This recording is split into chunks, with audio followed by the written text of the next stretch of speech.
सिद्ध प्रभु को नमन, आचार्य को नमन, उपाध्याय को नमन, सर्व साधु को नमन, जिन धर्म को नमन। ओम मंगलम ओंकार मंगलम, ओम मंगलम हरिहंत मंगलम, सिद्ध प्रभु मंगलम, आचार्य मंगलम, उपाध्याय मंगलम, सर्व साधु मंगलम, जिन धर्म मंगलम। ओम उत्तमा ओंकार उत्तमा,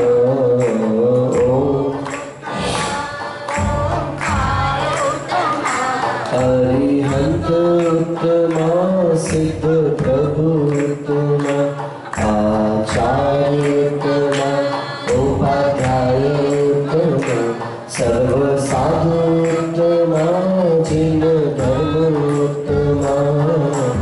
ओम शरणम ओंकार शरणम, ओम शरणम हरिहंत शरणम, सिद्ध प्रभु शरणम, आचार्य शरणम, उपाध्याय शरणम, सर्व साधु शरणम, जिन धर्म शरणम। ओम को नमन ओंकार को नमन, ओम मंगलम ओंकार मंगलम, ओम उत्तमा ओम शरणम ओंकार शरणम।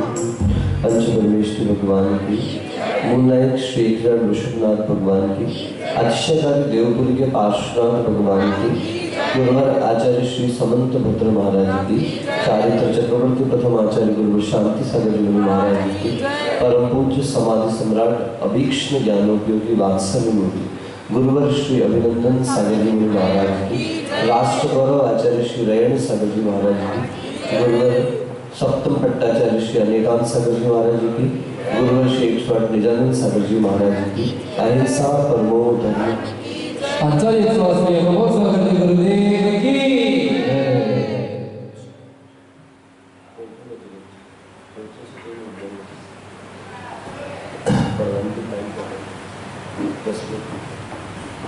ओम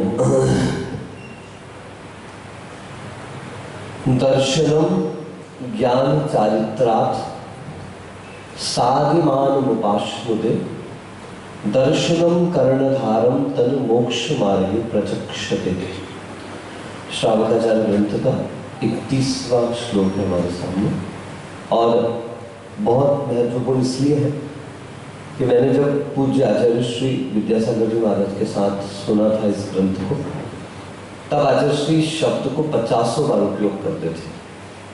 दर्शनम कर्णधारम तन, यानी कर्णधार शब्द का अर्थ आपने सुना होगा कि जो व्यक्ति मुखिया होता है या मुखिया ना भी हो, मगर जिसके सहारे नैया पार हो जाती है, उसको कर्णधार कहा जाता है। तो यहाँ पर सम्यक दर्शन को कर्णधार कहा गया है। अगर हमारी जीवन की नैया को कोई पार लगाएगा, सर्वप्रथम कौन? वह सम्यक दर्शन। जैसा हम पिछले लगातार 1.5 महीने से एक ही विषय पर चर्चा कर रहे हैं, क्योंकि अधिकार सम्यक दर्शन का ही अधिकार है कि सम्यक दर्शन के कारण ही चारित्र और ज्ञान, ये दोनों सम्यक संज्ञा को प्राप्त करते हैं। संतोष भाई, ऐसा नहीं है कि मिथ्या दृष्टि जीव के पास ज्ञान नहीं होगा। संपूर्ण ज्ञान का धारी भी मिथ्या दृष्टि हो सकता है, जो विशेष रूप से लौकिक और आध्यात्मिक ज्ञान को धारण करने वाला है। जैसा हमने इंद्रभूति गौतम स्वामी के बारे में सुना था, बहुत अच्छे विद्वान थे, सब कुछ थे, लेकिन मिथ्या दृष्टि थे। मिथ्या दृष्टि क्या कर देगा? ज्ञान वही है, मगर उसका उपयोग राज के साथ उसका चलने वाला है, और जो सम्यक दृष्टि रहेगा वही ज्ञान है, लेकिन अब उसका उपयोग वो राग से उठ करके वैराग्य के साथ करके चलेगा, जहां पर देह और आत्मा के भेद का भान हो, तब वह सम्यक दर्शन जो है वह निश्चित रूप से कार्यकारी होता है। आचार्य भगवंत कह रहे हैं दर्शनम कर्णधार, यानी आपने एक शब्द सुना, अभी परमिशन आएंगे अपन तत्वा सूत्र देखेंगे, सम्यक दर्शन ज्ञान चारित्राणी मोक्ष मार्ग। बोलिए भाई, फिर से बोलेंगे। बहुत अच्छा।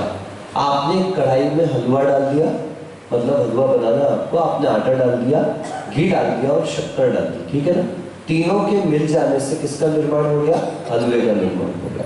अब मैं आपसे इतना पूछता हूँ कि मैं इसमें से शक्कर अलग कर दूं तो क्या वो हलवा कहलाएगा? नहीं कहलाएगा। घी अलग कर दूं तो भी हलवा नहीं कहलाएगा, और अगर आटा अलग कर दूं तो बिल्कुल हलवा नहीं कहलाएगा। एक बार घी के बिना, एक बार शक्कर के बिना तो हलवा बन सकता है, लेकिन क्या आटा जो बेस प्रोडक्ट है, क्या उसके बिना हलवा बन सकता है? क्या संभव ही नहीं है। वैसे ही यहाँ पर भी यदि श्रद्धा नहीं है तो ज्ञान और चारित्र कितना भी प्रबल क्यों ना हो, वो सम्यक दर्शन, सम्यक ज्ञान, सम्यक चारित्र कहलाने वाले नहीं है। ज्ञान और चारित्र में सम्यकपना अगर आता है तो किसके कारण आता है? सम्यक दर्शन के कारण आता है। अभी आप छेड़ाला पढ़ रहे हैं, उसमें भी बड़ी अच्छी पंक्ति आई है, मोक्ष महल की प्रथम सीढ़ी या बिन ज्ञान चरित्रा, कि मोक्ष मार्ग की प्रथम सीढ़ी किसको कहा जा रहा है? सम्यक दर्शन। इसकी बस बात नहीं है बंधुओं कि सिर्फ हम श्रद्धा की बात ज्ञान दर्शन के लिए कर रहे हैं। आप संसार में कहीं भी चले जाए, जब तक उस व्यक्ति या वस्तु के प्रति हमारी श्रद्धा नहीं जमती है, वो हमारे लिए कार्यकारी नहीं होता। आप लड़की देखने के लिए जाते जाओगे ना, है तो आप कितनी भी सुंदर लड़की देख लेना, लेकिन जब तक आपका उसके प्रति विश्वास नहीं जमेगा तब तक कि आपका कोई फायदा नहीं होने वाला। आपका मन तैयार ही नहीं होगा कि मैं इससे शादी करूं। आपका मन तभी तैयार होगा जब आपका उस लड़की के ऊपर विश्वास चलता। नाई के यहाँ कितनी बार आपको बताया, नाई के यहाँ जाते, दूध वाले से दूध ले रहे हो, आप सब्जी वाले से सब्जी ले रहे हो, बच्चे को अनजान अपरिचित व्यक्ति के यहाँ पढ़ने के लिए भेज रहे हो, किसी कारण से आप जाते हो डॉक्टर के यहाँ, तो अनजान अपरिचित डॉक्टर को भी अपने आप को सौंप देते हो, अपने बच्चे को सौंप देते हो। किस आधार पर सौंप देते हो बताइए? क्योंकि वहां जैसे डिग्री देखी ना आपने, वैसे ही आपका विश्वास उस पर जम जाता है, और जैसे विश्वास जम गया तो आपको दवाइयाँ काम करने लगती है।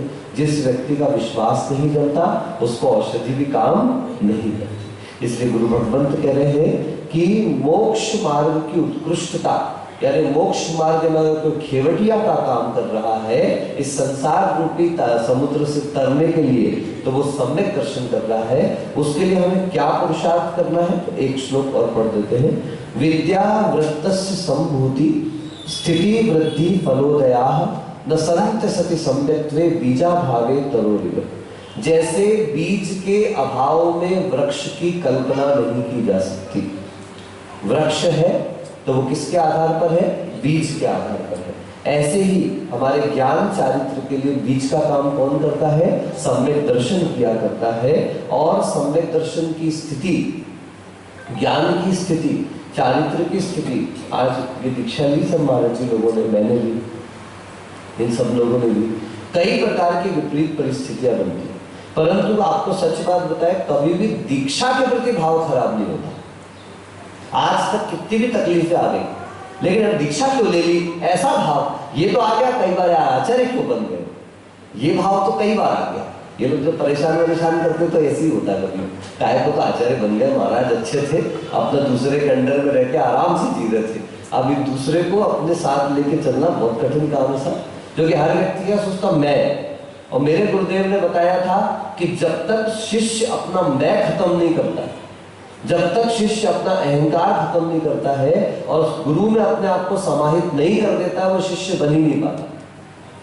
इसलिए सबसे पहले मैं खत्म करना पड़ता। अभी थोड़ा सा डांट दिया सब लोग, सबको लगता है गुस्सा करते हैं महाराज, गुस्सा नहीं करते, कभी कभी हम भी परेशान हो जाते।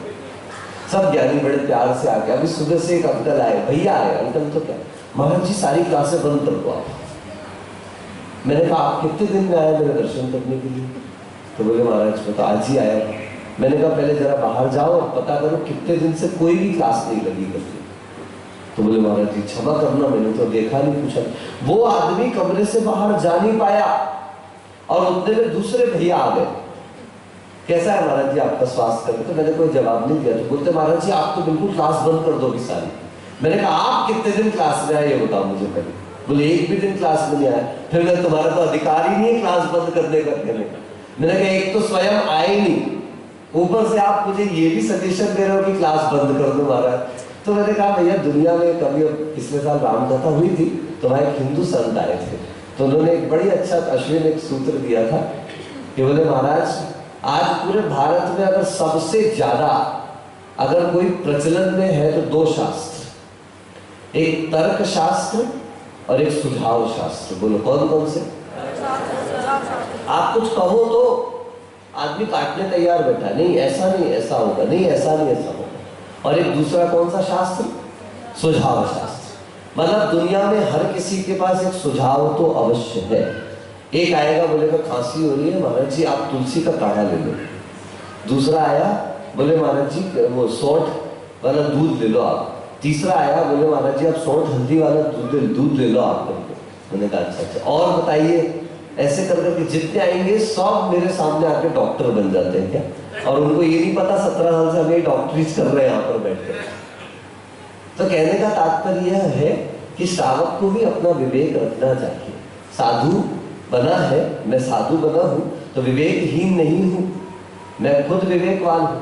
अब किसको किसको क्या क्या कहूं मुझे तो यही समझ में नहीं आता। या तो सबसे अच्छा तरीका यह है आप खुद अपने कमरे की चिटकनी लगाइए अंदर से और अंदर हो जाइए, ना किसी से मिलना और ना किसी से बोलना। तो फिर पूरे वागड़ में हल्ला हो जाएगा। उनका दरवाजा तो बंद ही रहता है जब जाओ। आदमी कहीं नहीं छोड़ता। क्या आदमी कहीं नहीं छोड़ता? कल ही मैं आहार चर्या को निकल रहा, बच्चों के चौके में आहार करने के लिए गया तो वहां से निकल रहा था। अब वो बच्चे गाड़ी बहुत सारी गाड़ियां लाइन से खड़ी रहती है अश्विन की गली में, पूरी गाड़ियां लाइन से खड़ी रहती है। अब मैं इशारा कर रहा हूँ लेकिन उनको समझ में नहीं आ रहा, तो मेरे मुंह से निकल निकाल देने गाड़ी बच्चों को। तो वहीं पर दो पुरुष और एक महिला खड़ी हुई थी। वो तुरंत क्या देखो सुनने में आ गया तुरंत के तुरंत, अरे महाराज जी आगे जाते समय बोलते हैं। मैंने कहा मर गया मैं तो। बाप रे बाप। आदमी 100 अच्छाइयां नहीं देखता, आदमी आपके गुण नहीं देखता, आदमी आपकी मेहनत नहीं देखता। अगर एक कमी दिख जाए वो देख भी लेता है और 4 लोगों को बोल भी देता है। इसलिए हम सब महाराजों से कहते हैं श्रावकों के चक्कर में बिल्कुल मत पड़ो। ये श्रावक देखो क्या स्थिति बनती है। मतलब इतनी सी बात कि मेरे मुंह से सिर्फ इतना सा शब्द निकल गया गाड़ी, उतने में आदमी ने कह दिया अरे महाराज जी आचार्य में जाते समय बोलते भी है। अब धन्य है साधु की ये स्थिति है। वो कहते हैं मजबूरी का नाम महात्मा गांधी और मुनि महाराज हो गए। लेकिन चिंता न करो अपन तो मजबूर नहीं है और ऐसी वैसी बातों से अपने को ज्यादा फर्क नहीं पड़ता। लेकिन मुख्य बात यह है कि सम्यक दर्शन की आपकी स्थिति कैसे बनेगी। अगर इस प्रकार के विचार इस प्रकार का वातावरण बनेगा तो हमारी श्रद्धा कभी भी नहीं बनेगा। मैंने आपको बहुत पहले कहा था कि पंचम काल है, घटता हुआ काल है, परिस्थितियां घट रही हैं, शरीर की स्थितियां घट रही हैं, सहनशीलताएं कमजोर पड़ती चली जा रही हैं, मानसिकताएं जो धर्म के प्रति वो कम पड़ती चली जाए। ऐसे समय में जरूरी नहीं है कि साधु भी पूर्ण रूप से चारित्र का एकदम प्रतिपालक होगा। कहीं ना कहीं शैथिल्य, कहीं ना कहीं कमियां हो सकती है और कई तो ऐसे भी भ्रष्ट हो सकते हैं कि जो मुनि मुद्रा को कलंकित भी कर रहे होंगे। लेकिन अपना कर्तव्य क्या बनता है? यदि हम तक कोई बात आती है, दूसरे से कभी कहना नहीं तूने सुना क्या उनका ऐसा हो गया, तूने सुना क्या उनका ऐसा हो गया। और जो दुनिया में ये बात साफ है, अच्छी बातें धीरे धीरे मुश्किल से पहुंचती हैं। क्या बोला बोलो? आपको बुखार है सबको? वायरल इंफेक्शन हुआ है? अच्छा मैं सब मुझे हुआ है, तुमको भी देर से हो गया होगा है। चलिए बोलिए अच्छी बातें धीरे धीरे मुश्किल से पहुंचती है और मुश्किल से उन पर विश्वास होता है। समझ गए? धीरे धीरे पहुंचेंगी, मुश्किल से पहुंचेंगे, विश्वास भी मुश्किल से होगा। बुरी बातें जल्दी जल्दी जंगल की आग के समान पहुंच जाती है सब तक, और विश्वास भी एक बार में होता है। होगा ऐसे ही होगा। देखो कितना डिफरेंस है। अच्छी बातों पे आदमी विश्वास नहीं करता। अच्छा क्लासें बहुत अच्छी चल रही है, ये वो, अरे ठीक है चलता है, वो तो महाराज है, चतुर्मास हो रहा तो पढ़ाएंगे लिखाएंगे नहीं तो क्या करेंगे, खाली बैठेंगे क्या? और कुछ बुरा हो जाए, हो सकता है, हो गया होगा, आजकल तो सब महाराज ऐसे ही होते हैं, ऐसा कहने में कोई नहीं चूकता। लेकिन बंधुओं याद रखना, हमने आपको इतना अध्ययन इसलिए कराया कि कुछ कर्म सिद्धांत भी है। अगर किसी के जीवन में कुछ घटनाएं घटती हैं तो ऐसे कर्म भी होते हैं जो उस कर्म के निमित्त से भी ऐसी घटनाएं घटती हैं।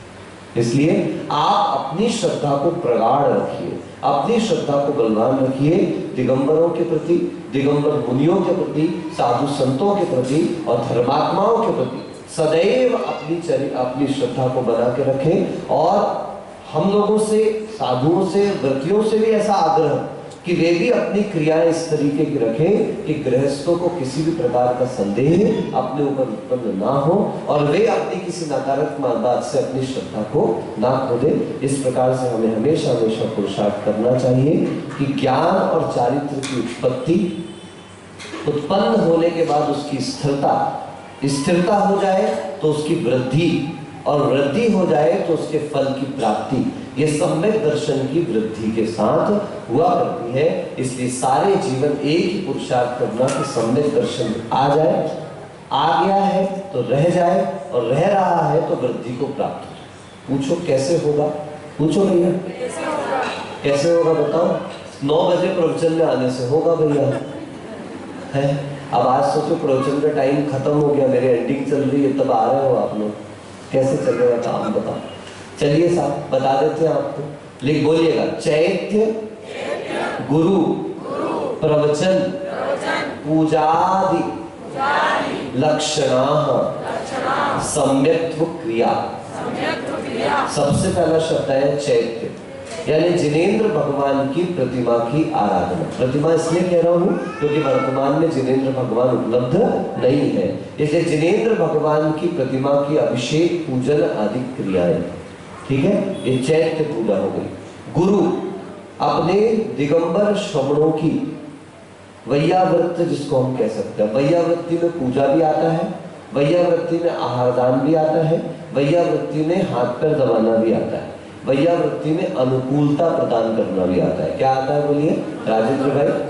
वैयावृत्ति की सबसे बड़ी परिभाषा क्या होती है, जल्दी बोलो। अनुकूलता प्रदान करना, ठीक है।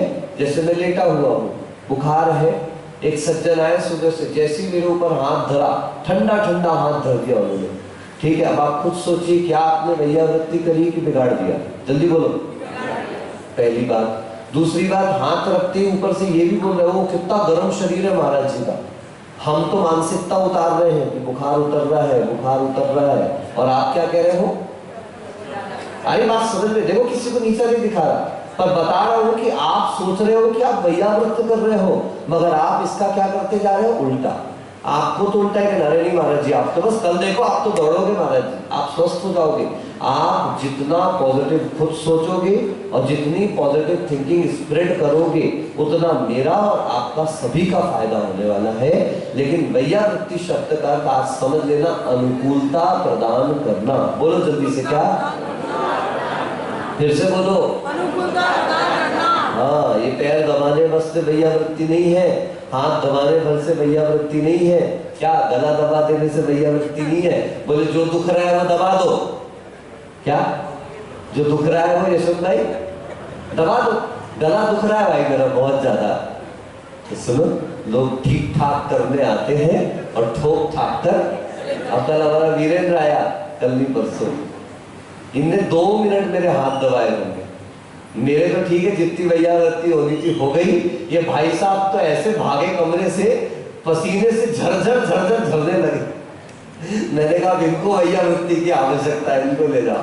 तो कहने का तात्पर्य, गुरु की वैयावृत्त आहार पानी से लेके हर जगह सर्वाधिक अगर कोई परिस्थिति है तो वो है अनुकूलता प्रदान करना। देखो हमारे नटवर भाई, कल उन्होंने मुझे देख लिया कि मेरे शरीर की स्थिति नहीं बन रही है, तो उन्होंने बहुत प्रेम से मुझे कहा कि महाराज जी अगर आ सकते हो तो जरूर आना। क्या कहा? अगर आ सकते हो तो जरूर आना, नहीं तो अभी जो चल रहा है चलने देंगे, हम बाद में आपके लिए फिर से चौका लगा लेंगे। ताली बजाओ, ये सम्मान। वैयावृत्त क्या है? नहीं मेरे घर ही आहार हो जाए तो नटवर पैसा ही है, मेरे घर ही आहार हो जाए ये महत्वपूर्ण नहीं है। अभी सबसे पहली जरूरत क्या है? अरे महाराज स्वस्थ होंगे तो योगेंद्र गिरी तक आहार करने चले जाएंगे, और स्वस्थ नहीं होंगे, आपके घर तक तो पहुंच गए और 2 अंजलि पानी भी नहीं पी पाए, तो फिर ऐसी वैयावृत तो थोड़ी ना कहलाइए, ये आहार दान नहीं कहलाया। सब चीजों में सर्वाधिक इंपॉर्टेंट चीज क्या होती है? बोलो, शब्द याद कर लो बिल्कुल, क्या होता है? अनुकूलता प्रदान करना। बिल्कुल, अगर साधु को अनुकूलता प्रदान कर पा रहे हो तो ये आपकी सर्वश्रेष्ठ वैयावृत्ति, ठीक है ना। चलिए और आगे क्या कहा? प्रवचन। प्रवचन का अर्थ होता शास्त्र, यानी स्वाध्याय करना, जिनवाणी का अध्ययन करना, शास्त्रों का अध्ययन करना। क्योंकि पंचम काल में अब ज्यादा बड़ी तपस्या साधना अपन नहीं कर सकते, तो अपन अच्छा स्वाध्याय करें, जिससे अपन को कम से कम आज हम नहीं भी कर पाए तो भी हमारी बुद्धि में सदैव क्या बना रहे कि मार्ग तो ऐसा है, मार्ग तो ऐसा है। और सत्य का ज्ञान हो जाना, सत्य का आभास हो जाना, सत्य की ओर बढ़ने का प्रथम कदम हुआ करता है। हम छोड़ पाते हैं, नहीं छोड़ पाते, ये महत्वपूर्ण नहीं है। हमें छोड़ने का भाव जागृत हो जाता है, ये अपने आप में सबसे पहली महत्वपूर्ण बात है, ऐसा गुरुदेव हमेशा कहते थे। तो चैत्य, गुरु, प्रवचन, पूजा आदि लक्षण, साधुओं के विहार में साथ में चलना, साधुओं के निहार जंगल आदि में साथ में जाना, ये सारी जो वैयावृत्त आदि है, जिनेंद्र भगवान की पूजा आराधना करना, ये प्रवचन आदिकों का लाभ लेना, स्वाध्याय आदि करना, मुनियों को आहार दान करना, इन सारी क्रियाओं से हमारे सम्यक दर्शन की क्या होती है? वृद्धि हुआ करती है। इसको कभी भी अपना प्रेस्टीज पॉइंट मत बनाना। क्या कहा, सुना आपने? कभी भी आज अपन ने 51,000 रुपए की हमने बोली ली, याद रखो आपका वो पैसा यहाँ निकलना ही था, इसलिए आपके मुंह से 51 निकला, नहीं तो 500 में भी बैठे रहते। अब वह संतोष भाई कलश तो ले लिया 4.5 लाख का है, यहाँ पे बोली चल रही थी कल अभिषेक की 500 रुपए में अटकी हुई है बोली, संतोष ने आगे नहीं बढ़ाई। अब मुझे बताओ, बोली संतोष लेता है कि संतोष का पुण्य लेता है? जल्दी बोलो। हाँ, ये सीधी सी बात है कि आप सब सक्षम हो, सब लेने के भाव भी रखते हो, किसी के लिए 500,000 रुपए को अभी बहुत बड़ी बात नहीं है। इतना तो बच्चे मार्केट घूम के आते तो आइसक्रीम चाट जाते 1,000 रुपए की, तो है ना। लेकिन इस सारी चीजों में भी कोई एक चीज काम करती तो क्या काम करता है? पुण्य का, ठीक है। इसलिए अपने पुण्य की वृद्धि अगर चाहते हैं तो इन क्रियाओं में अपने आप को समायोजित करें, ताकि हमारे सम्यक दर्शन की वृद्धि हो। सम्यक दर्शन की वृद्धि होगी तो खेवटिया के रूप में वो सम्यक दर्शन हमारी नाव को इस संसार समुद्र से पार अवश्य लेकर के जाएगा। इन्हीं भावनाओं के साथ कि हमें सम्यक दर्शन की विशुद्धि की प्राप्ति हो। बोले गुरुवर आचार्य अभिनंदन सागर जी महाराज की। चलिए सब लोग नियम ले लो।